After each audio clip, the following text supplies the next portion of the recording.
everybody. Welcome back to Wisconsin Weather Experts on this Tuesday. When we're talking statewide forecasting, it's a snowy Tuesday in a handful of communities. And I don't know if you can see behind me, but that camera in Oshkosh, the snow. Right over there. Can you see it? It's coming down. It looks like a winter wonderland It's in beautiful. Oshkosh. And a lot of areas have already been putting up their lights with the warmer, milder weather. I know the Christmas tree is going to be lit downtown Milwaukee later on this week. So we are getting into the season. We are, and we'll talk more about your forecast. This system is going to stick around for at least your afternoon hours. So we'll get into that first, but we are going to start the show continuing to talk about all of the crazy weather in California. Yeah, and California, unfortunately, is going to continue dealing with these horrific impacts as powerful storms continue to slam Southern California. Oh, wow. The system is being blamed still for a handful of deaths, unfortunately, including a young girl.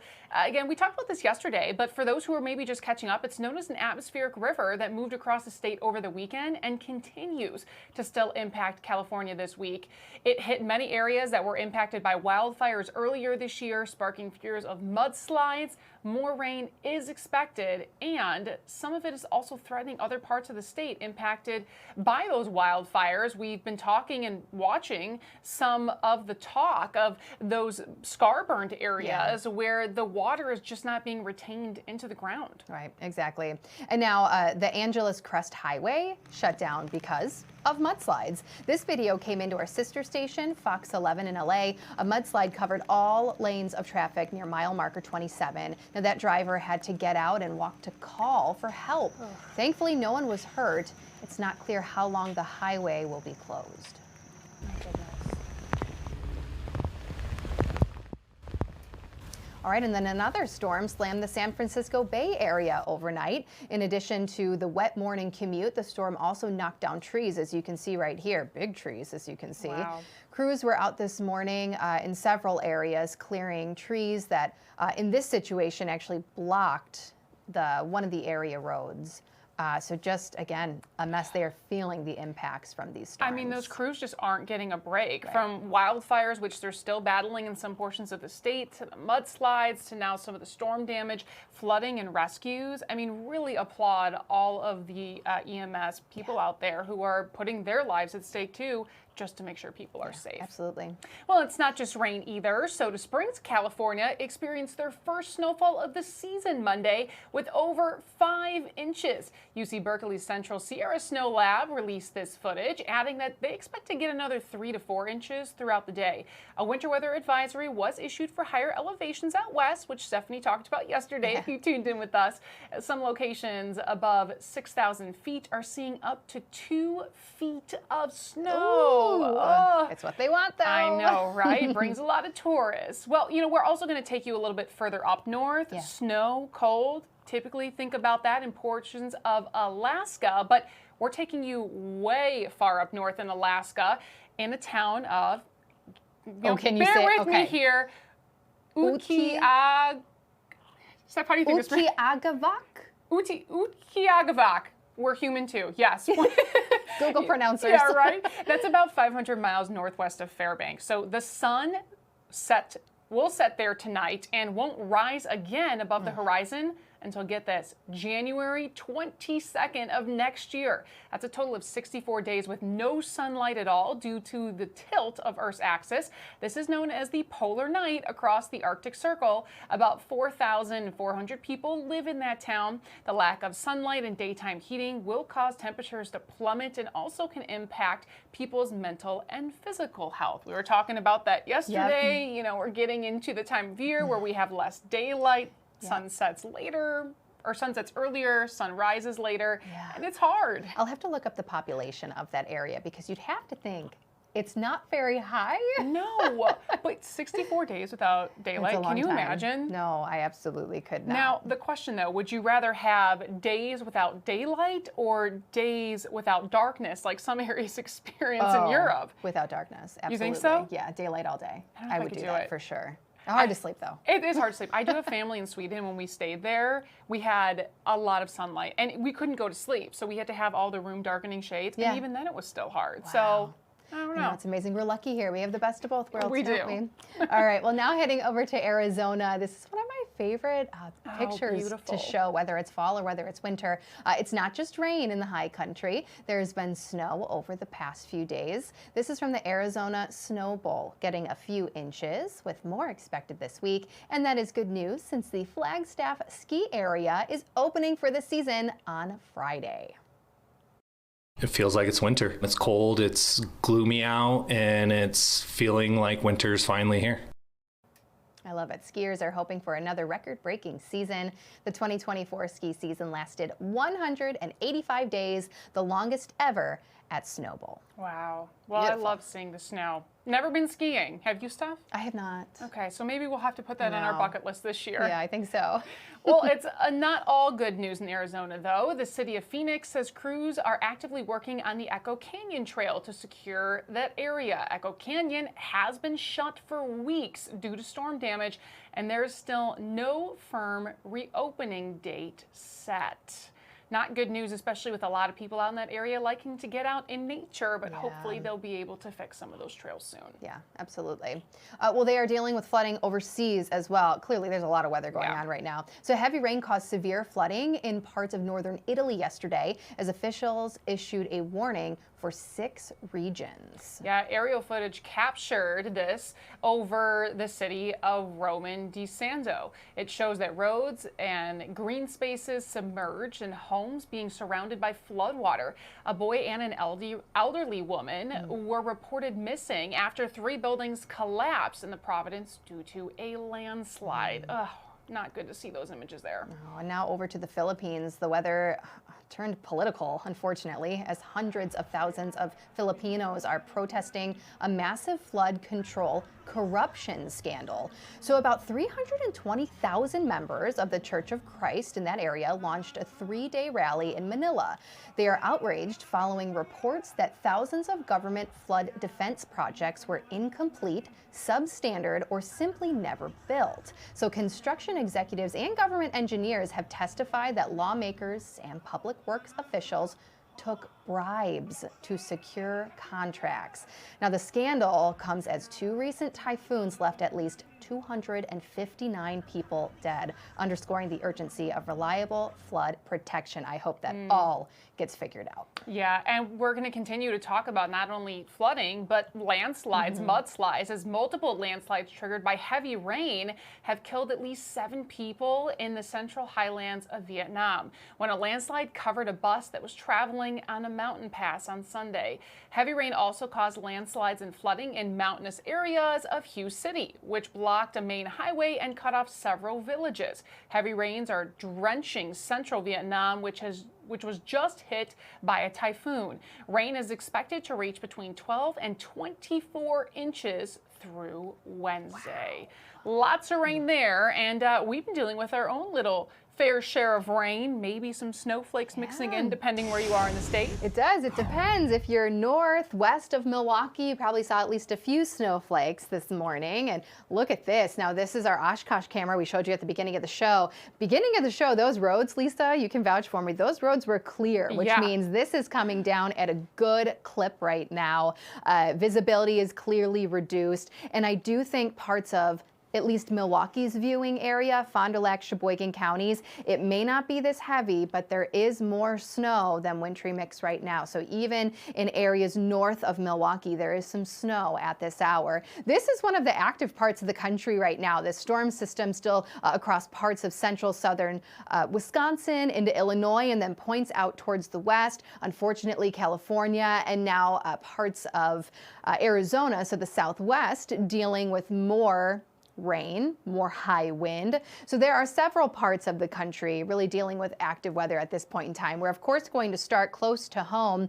You can see, number one, the snow where it's located, ending out towards the west. I know earlier near Eau Claire, the snow was really coming down as well. It seems to be ending out west now, but continuing, we'll say south of Green Bay into parts of Fond du Lac and Sheboygan counties. And now even the Milwaukee area, just north of the city, there were reports of some sleet in the last hour. So even in spots where it may look dry on radar or it looks like just rain on radar, there could still be some sleet mixing in from time to time.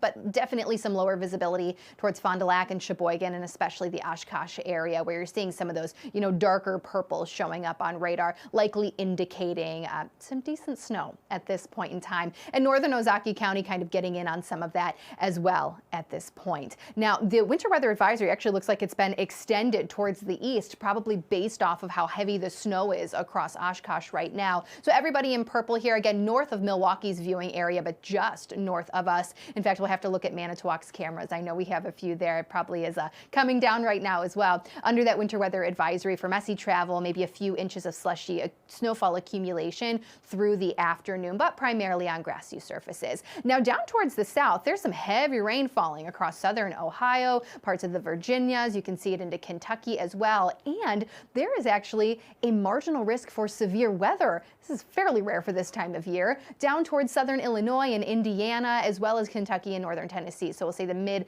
Mississippi Valley there. So there's actually a chance going forward this afternoon for some stronger thunderstorms towards the south of us. So we've got snow in Wisconsin, and by southern Illinois and Indiana, a chance for at least a stray severe or strong thunderstorm.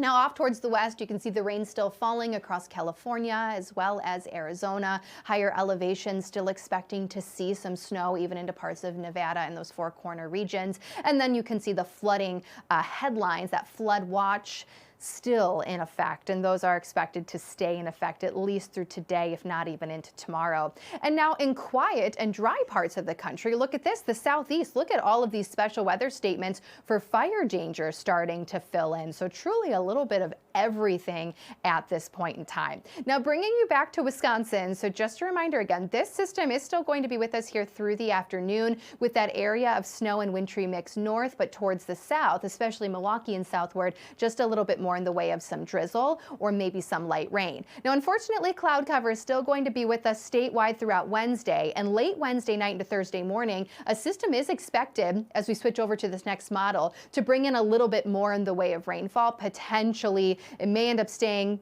just a little bit far towards the north, but northern Wisconsin, again, late Wednesday night into Thursday morning, a chance for some showers. Those of us towards the south will just see some cloud cover. And then Friday, Milwaukee specifically, there will be a system passing south of us. So southern Wisconsin as a whole, actually in between two separate systems, both Thursday as well as Friday. Quick check of temperatures here. Highs will stay in the upper 30s and low 40s. We're not moving much today. All the heat is down towards the south, but as you look out west, there are some 50s still, so we will eventually see a few of those returning to the forecast. In fact, Thursday, it looks like we get in on a brief warm-up at about 54 in Milwaukee, and then even more of those 50s ahead for the weekend. So we just got to give it time, get through today, get through a cloudy couple of days, and then beautiful weather. We'll be back. It'd be nice to have some of the warmer temps. Not 70s, but hey, the 50s, I think we'll take it. For this time of year, fantastic. Yeah, it is. Back above average. Well, if you're an avid weather nerd, you may notice that watches and warnings can be issued across portions of counties or the entire county. Chief Meteorologist Tom Walks talks more about why they differ throughout the year. Well, some warnings are issued on a county-by-county basis. Other warnings are issued only for parts of counties. And this has happened in the last couple of years. This is issued by the National Weather Service. Here is an example. Again, this is an example, not a current warning. And this is for a severe thunderstorm warning that was issued. And you'll notice it doesn't include entire counties, right? It's what we call a polygon-based warning, where it is drawn to showcase where the strongest part of the storm is going. Right? So this is called a polygon-based warning, really very localized. Well, now take a look at this. Here's an example of a winter storm watch, and you'll see every county is lit up. So you don't have that hyper-local polygon for watches. That includes winter storm watches, that would include blizzard watches, severe thunderstorm watches, or tornado watches. All right, so those are all county-based. All right, so that's very important to understand. Again, a watch means that conditions are favorable for something to happen. A warning means it is happening, or it's about to happen, or it's been detected. Okay, so here we have the full counties up here. Now I want to show you winter storm warnings in the pink shaded area and winter weather advisories in the purple shaded area. And what do you notice here? It is not polygon based. Each county is lit up. So these are issued on a county by county basis. Why is this important? Well, it's important to know that take a county like Milwaukee County, right, which is a large county north to south. Well, there might be a winter storm warning in effect for Milwaukee County, let's say, but maybe the southern part of the county is going to get hit harder than the northern part. But because of the way these are issued, they're issued for the entire county. So that's why it's really important to know what type of a warning is in effect and then who could see the greatest impacts. Because again, it could vary just within a county. And we often see that, right, in our area with many of our counties where it'll impact maybe the southern part, not so much the northern part of certain counties. So again, winter storm warnings, blizzard warnings, and winter weather advisories are in effect for entire counties, not smaller areas. And we've seen this in the past where we have had lake effect snow, a big band of lake effect snow or a very narrow band of lake effect snow that might only impact parts of Racine, Kenosha, and southeastern Milwaukee counties, yet the entire counties are lit up in advisories or warnings, right? So if you're in West Dallas or you're in New Berlin, you might be under an advisory or a warning, yet the worst of the weather might be off to your east. Does that make sense? So it may not impact entire counties, even though these alerts are issued on a county by county basis. Now, this changes a little bit. Snow squall warnings. These have come to be in the last couple of years. Think like a severe thunderstorm warning, but for snow. These are issued when heavy snow bands come through and cause near zero visibility. And we've had a few of these across the area, and these are issued very similar to severe thunderstorm warnings where they are polygon shaped. So you'll notice it doesn't include the entirety of the county if that's not necessary, right? So these are drawn to kind of follow where that snow band is located. So, and also it's important to mention here with snow squall warnings, if it's a high enough warning, what they would call a significant snow squall warning, that would also alert on your cell phone as well. So the only wintertime warning that is a polygon is the snow squall warning. Now let's talk more about this here. All watches are county based, which means entire counties are included. Winter weather advisories, winter storm, and blizzard warnings are also county-based. The entire county is issued, even though the entire county might not get the heaviest. So again, that's why it's important to seek more information. Now, snow squall warnings are the only polygon-based winter warning or hyper-local winter warning. Now, in the warmer months or when we have thunderstorms around, severe thunderstorm warnings, tornado warnings, and flash flood warnings are all polygon based. So those are going to be hyper local as well. But all watches, which means again something might happen, a warning means it is happening, all watches, including tornado watches, severe thunderstorm watches, flash flood watches, those are all county based. So again, these are issued by the National Weather Service, but it's so important to know that, if you're looking at an app on your phone and you say, oh, I'm under a winter storm warning, or I'm under a blizzard warning, or a winter weather advisory, what have you, you need to check more information because your specific area may or may not be affected depending on the storm system, and also depending on if it's a snow squall warning that would be more specific to your area, or if it's a blizzard or winter storm warning or winter weather advisory that will light up for the entire county. So again, it's always important to pay close attention and get more information.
back, everybody, to Wisconsin Weather Experts right here on Fox Local, as well as our Fox 6 YouTube page. Yeah, and we've been talking a lot about, again, the events across the country, including snow. Yep. And with snow on people's minds, we are going to get more into our Winter Weather Awareness Week. So Tom was talking about some of the differences, again, of the polygons, which are issued for multiple counties or just portions of counties. But while we talked about some of the impacts in terms of winter headlines yesterday, we are going to talk more about the cold today. Again, the winter headline timeline is going to be the same whether we are looking at cold or we are looking at snow. We look at things many days out. Again, 4 to 7 days out, we can be provided with an outlook from the National Weather Service. That's when we're tracking those patterns and trends. The closer we get to the amount of days out, that's where we could be tracking something like a watch or a warning and advisory, especially when we get closer to the event itself. In terms of cold, though, we can also be issued watches or warnings. Remember, when we talk about watches, this just should get you thinking that you want to be prepared, versus if we have a warning in effect, that's when you need to take action. But let's talk about it, because we have had some cold days already this season, but not the extreme dangerous cold yet.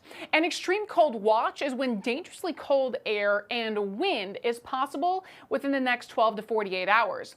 If we have a warning, that's when we could have dangerously cold air and winds expected, but again, notice the shorter time frame. It could be from 8 to 36 hours. When we have a watch out, we are looking at the trends of how favorable we could have the cold temperatures arrive. Again, normally dealing with cold air and wind that could produce wind chills well below zero. That's where frostbite and hypothermia is possible. But when we are put into the warning category, that's where frostbite and hypothermia is likely. So again, we're usually added to that watch a little bit further out from the event. The warning is when we get issued a little bit closer to the event, when we have a better consensus or idea that cold air and or wind chills could be impactful to your body. So very important to pay attention to the weather. Here's the difference. When we have no wind, our average human body temperature is 98.6 degrees. Under calm conditions, our heat is maintained around our bodies, especially when we add those layers, so that allows our body to stay warm.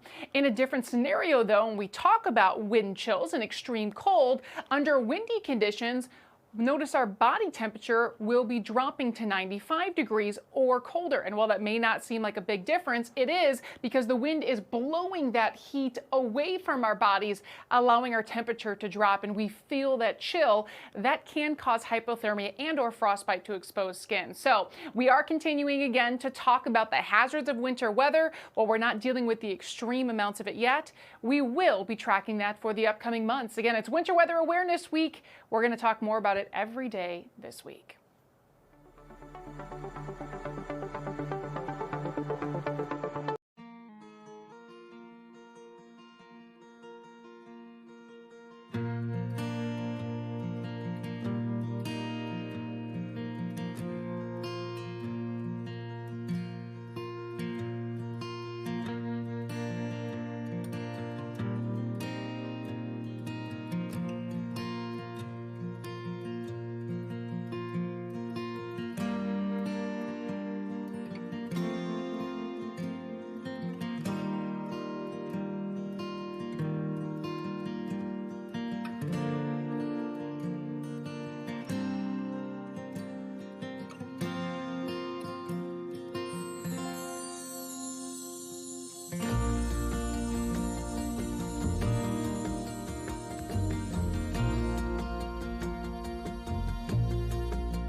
everybody. Well, another reminder that we are in the middle of our 41st annual FOX6 Coats for Kids drive, and we still need your help. So you can scan this QR code on your screen. This can help you safely donate money that will be used to buy brand new coats for the campaign. And of course, if you have a newer Gently Loved coat, there are many locations that you can drop those off at. You can see them on the bottom. Steinhafels, Landmark Credit Union. Just head to our website or more on Fox Local for all of those details. Thanks for staying with us for another episode of Wisconsin Weather Experts. We'll see you tomorrow.